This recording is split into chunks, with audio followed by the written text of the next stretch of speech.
Hey everyone, and welcome back to the channel.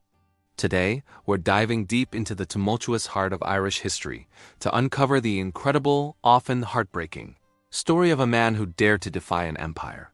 We're talking about Hugh O'Neill, the last great Gaelic lord, a figure whose life was a dramatic tapestry, woven with ambition, loyalty, love, and ultimately, tragedy.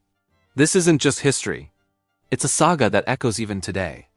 So get ready to journey back to a time when Ireland fought for its very soul. Our story begins not in the wilds of Ulster, but within the confines of an English castle. Imagine a young Hugh, barely more than a boy, watching English soldiers drill with cold precision, their banners flapping in the wind. He was raised under the Queen's watchful eye, educated in her language, taught her tactics, her ways, but he was taught her tongue, her tactics, but never her loyalty. It's a powerful internal conflict, isn't it? This young man, molded by his perceived enemies, yet carrying the burning ember of his heritage deep within. He receives a letter, its seal broken, its contents a call from his homeland, from Ulster. His clan needs him. You can almost feel the weight of that parchment in his hands, the slow, deliberate fold, his eyes burning with a silent resolve. The decision is made. The path is set. He's going home. But returning home wasn't a simple homecoming. It was a strategic, dangerous game. Hugh, a master manipulator and diplomat, understood the power of alliances, even unconventional ones. This brings us to a candlelit chapel, where Hugh makes a bold move. He marries Mabel Bagenal, the sister of his sworn enemy, Sir Henry Bagenal, the Queen's Marshal. Was it love? Was it leverage? Mabel was both. A bridge to peace and a spark for war. This union was a powder keg waiting for a match. And that match wasn't long in coming. As the ceremony concludes, Mabel's brother, Sir Henry, storms in, his face contorted with fury at this perceived betrayal. Hugh, ever the protector, shields Mabel, the crowd murmuring, sensing the storm brewing. This marriage, meant to perhaps bridge a divide, instead ignites a deeper, more personal feud that would shape the destiny of a nation. The tension escalates, and Hugh's true colors begin to show. He sees the oppression, the encroachment of English rule, and he understands that the time for subtle diplomacy is over. In a hidden forest camp, under the ancient trees, Gaelic lords gather. Maps are spread across a rough-hewn table, plans are whispered, alliances are forged. They called him a traitor. He called it freedom. This was it, the moment of no return. Hugh, charismatic and commanding, rallies the disparate clans, uniting them under a common banner. They swear allegiance, their voices echoing through the woods, a promise to fight for their land, their culture, their very identity. Then, a messenger arrives, breathless, with news that electrifies the camp. Spain, the great Catholic power, will send aid.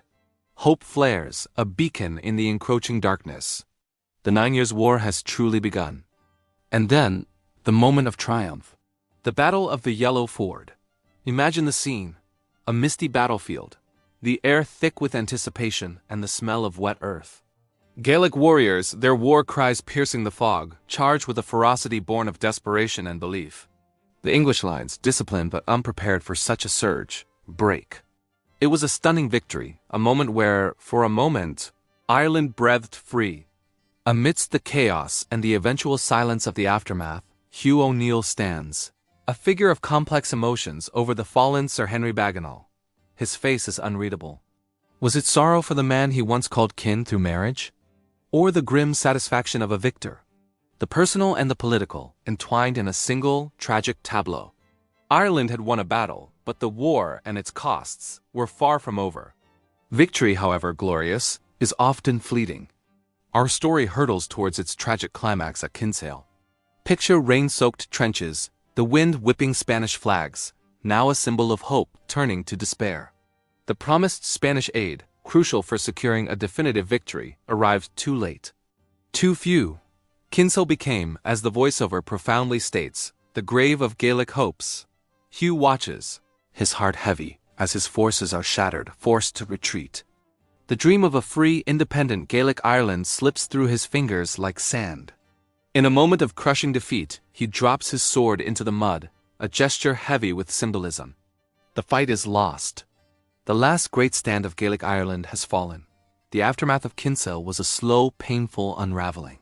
The defeat effectively ended Gaelic independence. For Hugh O'Neill and many other Irish lords, there was only one choice left: exile.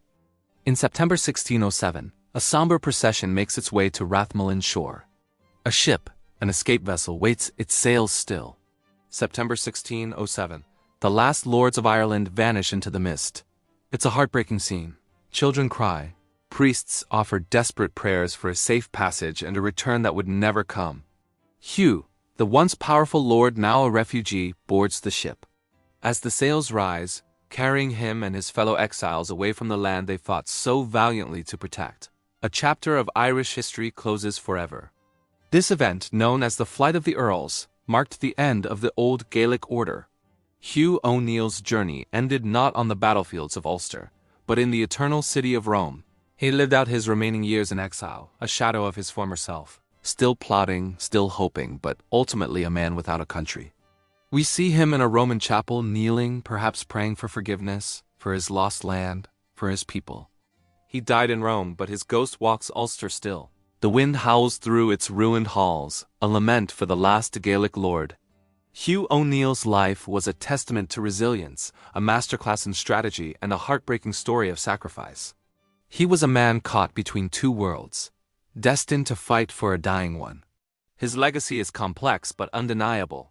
He was a rebel, a diplomat, an exile, the last Gaelic lord. His story reminds us of the enduring spirit of a people and the profound impact one individual can have on the course of history.